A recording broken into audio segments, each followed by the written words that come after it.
Thanks for your company. In our first story, some members of the Economic Fighters League were this morning prevented from entering Parliament to protest the passage of the U.S.-Ghana Military Cooperation Agreement, the ratification rather of it. Now, the police locked up the main entrance to stop members of the group from accessing the yard.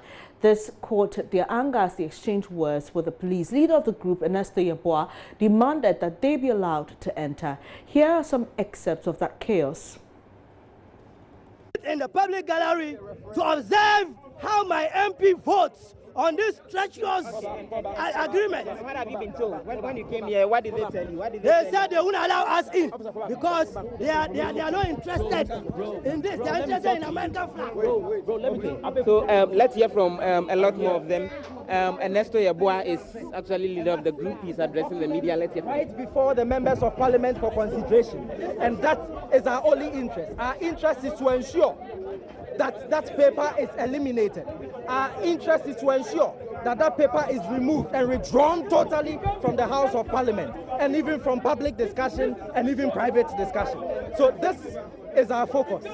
This is the threat that we are confronted with, and we are not going to lose that focus in ensuring of the people of Ghana in resistance to this attempt to recolonize Ghana. What have you been told? You came here trying to get access. What have you been told about how come you can be allowed? The Ghana police are telling us nothing, except that some have come to us privately to tell us that they believe in what we are doing. We are standing up for the nation, but they are under instructions. I don't know what they want to see before we are allowed into the House of Parliament to observe proceedings. I don't know what they want us to see. Unless they want us to show our American flags before we are allowed.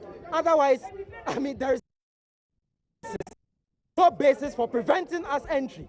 Are we wielding guns? Are we wielding cutlasses? Are we wielding any weapons? So on what basis?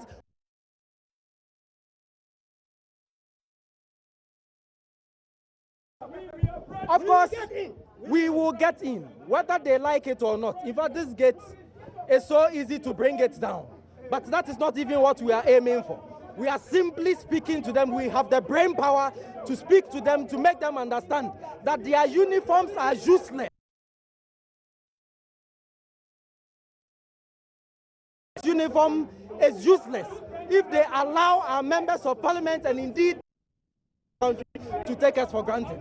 So as the leader of the Economic Fighters League, having called on all Ghanaians to storm Parliament House, and in following that particular directive, this is why we are here. We are here as first citizens of the Republic of Ghana, and that is precisely what we are here to do, to ensure that the message to our leaders is clear. The police explain this as a security zone. Don't you agree? He wants to sell it to us for us. He's the man who wants to sell his other property.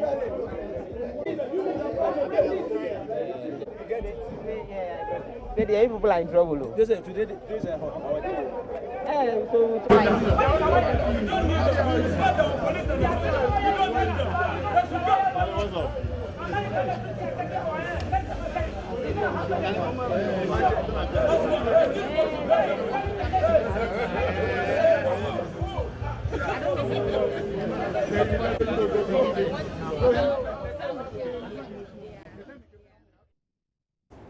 So that happened earlier in Parliament. Well, Vice President of Imani African legal practitioner Kofi Bentil has described the manner in which the United States seems to be dictating the terms of cooperation agreement to Ghana as very disrespectful. Now, he said the fact that the country has signed the agreement does not make it impossible to discontinue the deal so far as it's being deemed unhealthy for the citizenry. Mr. Bentil has urged Parliament to engage the executive to renegotiate the terms of the agreement to favor Ghana. Nobody will come and make that kind of request with your interest only at heart. They will do it for themselves, for their interest. That is why you see themselves exempting themselves from your law and even exempting themselves from international law. But the simple thing that I'm asking for our people to do is not to say, no, don't come here, but put the American agreement aside. And then ask the simple question. If the Americans made a request that we are going to do this here, what are the terms that we Ghanaians want for them to live by here? And then let's see where we agree with the things that they are also requesting. The ones that we don't agree on, what is our position on it. Of course, like I've said, they are superpowers, so they have a bit of leverage. But truth of the matter is that we are not totally helpless in this matter. We do have a choice. And I think that if we cannot even change most, we can change some of the provisions in this agreement. So as it stands right now, it's a total disrespect to this country, and I don't think it must be agreed or voted into law as it is right now. There must be a renegotiation of some parts of it. There must be amendments of some parts of it. I believe it is possible to do that without hurting our relationship with the U.S., and I hope the parliamentarians will do that. We need the government to show that it has thought about the interests of citizens and the country first. Now, if we were going to need something in America, they would give us the terms. I have a problem with the fact that they seek to come here and then they offer us a set of terms. I think we should be thinking about what is in our interest. Is it $20 million our military needs? What else should we do to make sure our citizenry is taken care of? We ought to be giving them a set of terms. Sometimes you do things simply for respect. And I know people who dismiss that outright. But the truth of the matter is that whatever we do, it is important that we think of our interests. They cannot impose this on us. Ultimately, this will come down to what the nature of our relationship with America should be. While another legal practitioner, Ace Ananankoma, has been advocating a proper appreciation of the legal implications of the deal before Parliament takes any concrete action. The Constitution has given Parliament the duty, the responsibility to go through this, call the people into the committee and ask the questions, and they decide this. I'm willing to go with it. Of course, I'm not a decision maker. If they make a decision and it goes all right, they will pay for it. If they make a good decision, we'll praise them. The people tasked with the power of ratification must go through the things and check the boxes and make sure T's are crossed and I's are dotted, and that what is being given to Ghana is in the best interest of Ghana. That is why they elected them. Nobody elected me. The day they make that mistake and do not do that, then they're going to hear from the people of Ghana. But for now, I'll leave the ball squarely in their court. Well, if it goes down the line of what is there with no changes, then we'll have commentary. Mr. Benton has made some points. We'll look at those comments. We'll raise those issues if those issues are not raised by Parliament. But I believe that in Parliament, considering this, it will consider all the comments that have been raised, ask questions, get the answers, be satisfied that what they have at least answers the majority of the questions before they decide to ratify or not to ratify. And more away from outright, full-blown court litigation into what they call alternative dispute resolution schemes. And in more modern agreements, you will find that there's a gradual escalation of disputes. It doesn't start and end immediately in court. And so they say that because of this and the concrete, rather delicate nature of it, if there are disputes, it will go through a gradual escalation and should be settled between the parties. It's a normal thing that we come across. Okay, finally, Ace, in a word, are you for this agreement or not? I can't. It is not that simplistic. It's not that simple and simplistic. If we negotiate something that is in the best interest of Ghana, I'm for it. If we negotiate something that is not in Ghana's best interest, I definitely am not.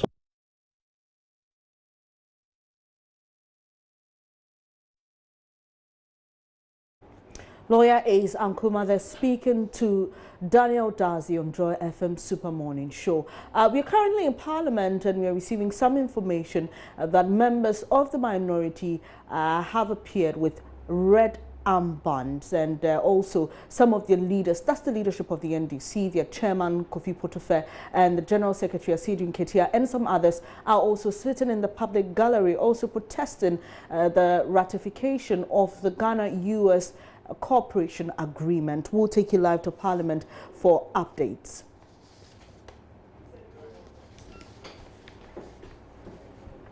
Don't go anywhere, I'll be right back with more.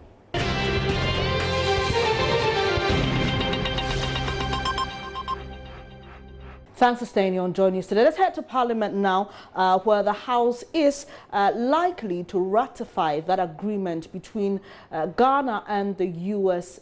government on a military cooperation agreement. Joseph Opoku-Gakpo is there for us. Hello, Joseph. Hello, Joseph. If you can hear me, earlier there were reports that some members of the Economic Fighters League were being prevented from coming to Parliament. What's the latest with that? Have since been allowed in, a number of them.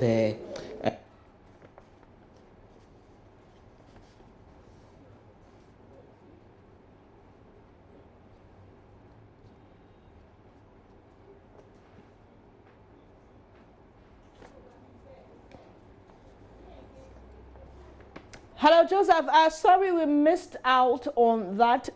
You were saying that some of the members of the Economic Fighters League have now been allowed into Parliament.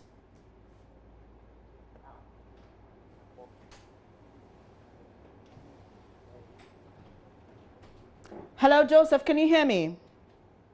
We seem to be having some challenge with the line there. But what we are learning from Parliament now is that some members of the Economic Fighters League have been allowed. We also know that the chairman of the opposition NDC, its general secretary, and some other members of the party are in the public gallery, as you can see, with some red bands around their necks. Some have it around their arms, protesting the ratification of the Ghana-US Military Cooperation Agreement. Then your shots, Mr. Koku Anyidoho and Hassan Ayariga, leader of the All People's Congress.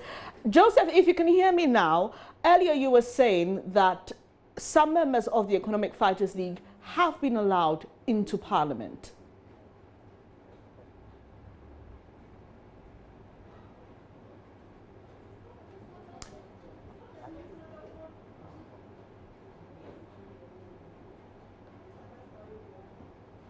Well, apologies, we are unable to hear Joseph clearly. We'll try and work on the lines and bring you more on that. But we also know that the RTI is on the order paper of Parliament today, so we'll be bringing you more updates from the House. We expect quite a busy day as the House also prepares to rise and reconvene later in May. We'll be bringing you more updates on this particular one here on Journeys Today. We'll take a quick breather now to stay.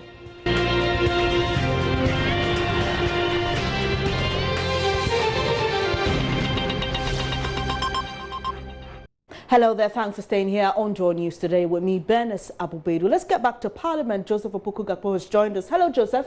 Hello, Benny. Well, so quite a busy day in Parliament today, and earlier we had reports that some members of the Economic Fighters League were prevented from going into Parliament, but we are learning now from you that some of them have been allowed.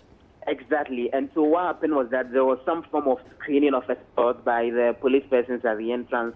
They opened up a small gate by the side of the main gate, and we're asking them questions about what exactly they're getting in to do. Some of them, their phone numbers were being taken, and when all of that was done, a number of them have been allowed to enter, and so they are seated in the public gallery as I speak with the red band, some having it on their head, some having it on their hands, some having it on their necks, and they are observing proceedings in Parliament right now. Joseph, you are not the only people in the public gallery. We know that some leaders of the opposition NDC are also there. Have you been speaking to any of them, and what have they been telling you?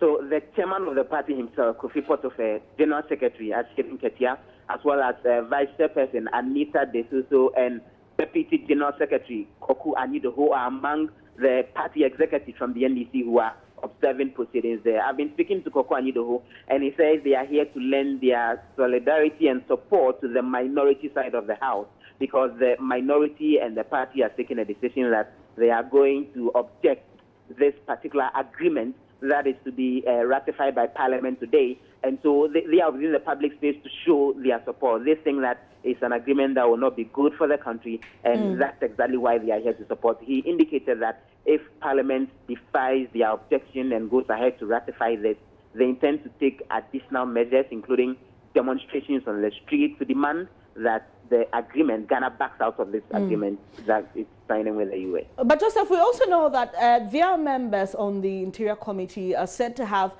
backed this agreement.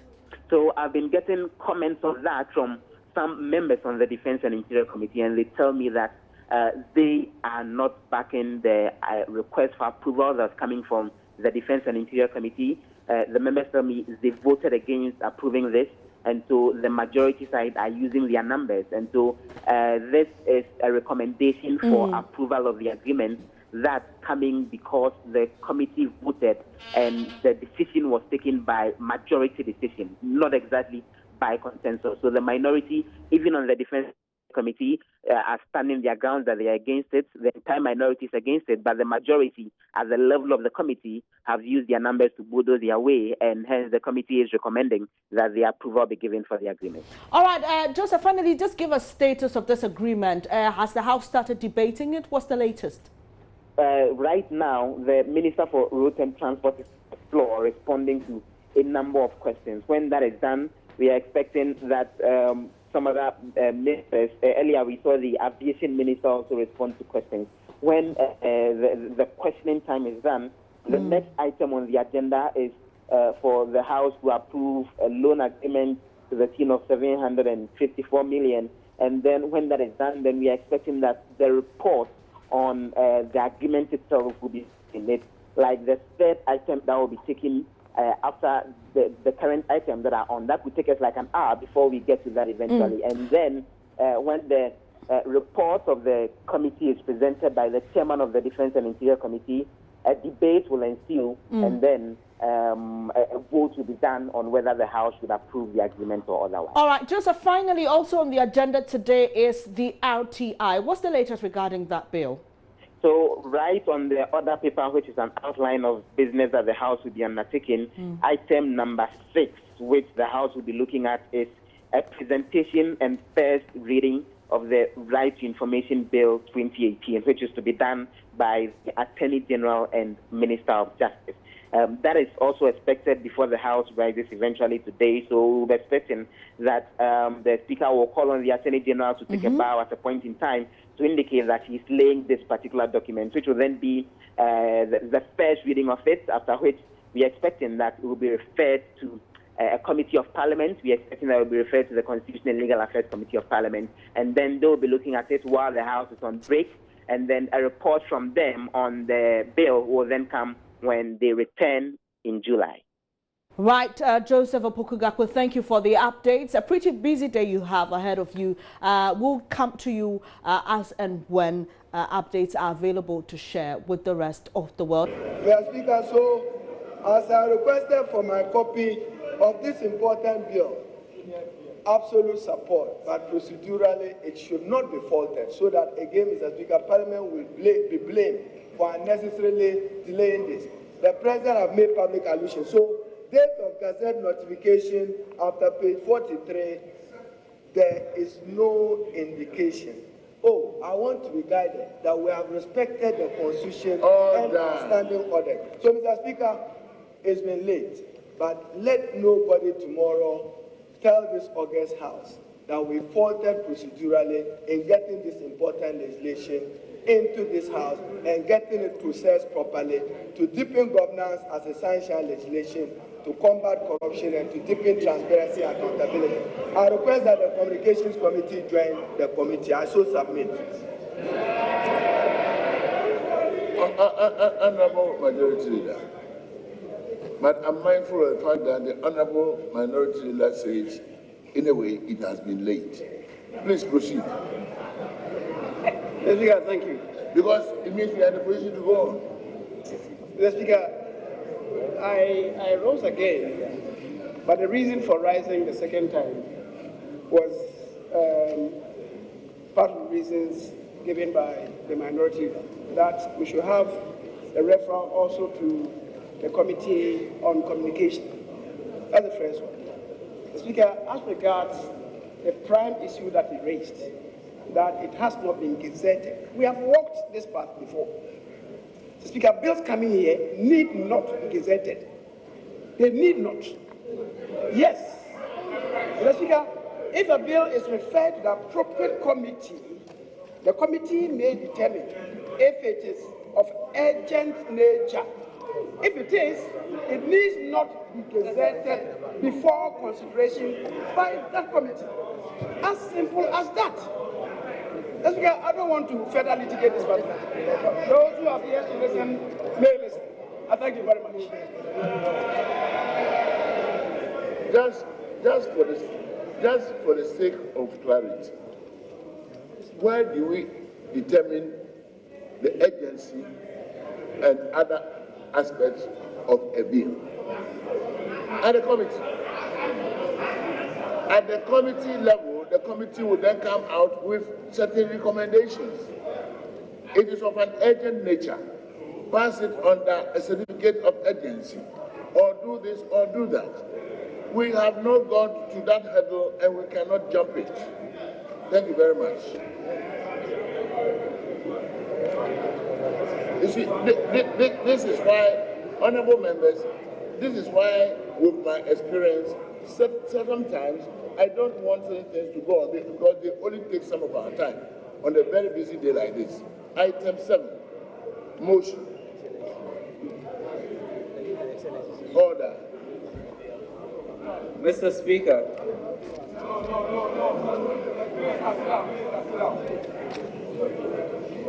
Item 7, motion. Do we have a difficulty? Honorable Majority Leader. Yes, Mr. Speaker, the little difficulty is the application for joint referral. The application for joint referral to include the Committee on Communications. You have not pronounced it. We include the Committee for... The Committee on Communications. Yeah, communications. Very well. If the leaders are agreed, the Communications Committee should join accordingly. But it will be principally the duty of the Constitutional, Legal and Parliamentary Committee. They may assist them, but we want to know where exactly responsibility lies in various matters. The formulation of a law is a legal matter. Honorable Minister for Finance, I see you are ready for your motion 7. Please proceed. Thank you, Mr. Speaker. Mr. Speaker, I beg to move that the Ghana Deposit Protection Amendment Bill 2018 be now read the 3rd time. I so move. Who seconds the motion? Mr. Speaker, I second the motion. Thank you very much, Honorable. The motion has been moved and seconded and is for the consideration of this Honorable House.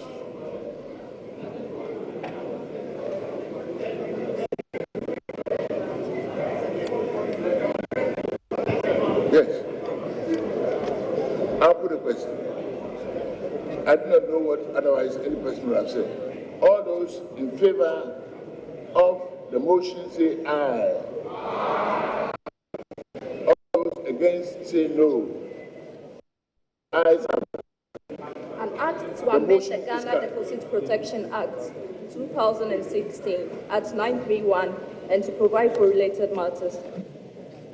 The bill is duly, the Ghana Deposit Protection Amendment Bill 2018 is duly read the 3rd time and passed.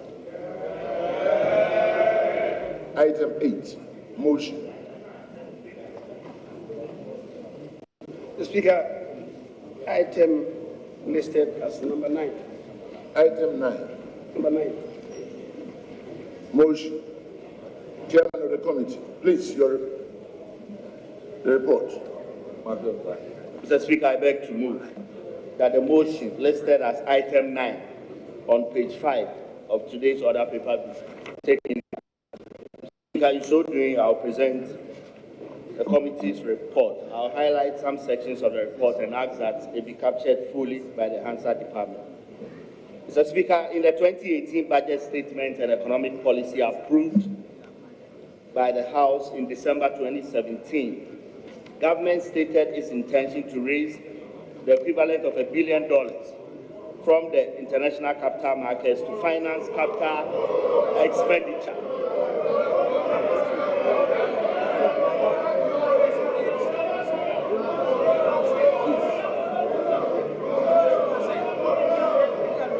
Mr. Speaker, it was also stated that government will further access the international capital markets for liability management operations such as buybacks and bond refinancing to reprofile external debt, extend tenors, and reduce associated refinancing risk. Mr. Speaker, also, Ghana's domestic bonds were issued at rates that have become expensive relative to current prevailing macroeconomic circumstances. There has thus arisen the need to refinance them with Global Depository Notes, GDN, with lower coupon rates. Mr. Speaker, government intends to issue the 2018 sovereign bonds and Global Depository Notes to enable it support the 2018 budget and to refinance and reprofile some of the existing debt stock. Mr. Speaker, the purpose of the request is to seek parliamentary approval for the government to issue the 2018 sovereign bonds and Global Depository Notes to use $1 billion to finance the 2018 budget. Those are some visuals coming to you from Parliament. We'll take you back when the debate on the Ghana-US Military Cooperation Agreement begins. Really appreciate your company here on Joy News today, but that'll be all for this edition. There's more news, however, when you log on to myjoyonline.com.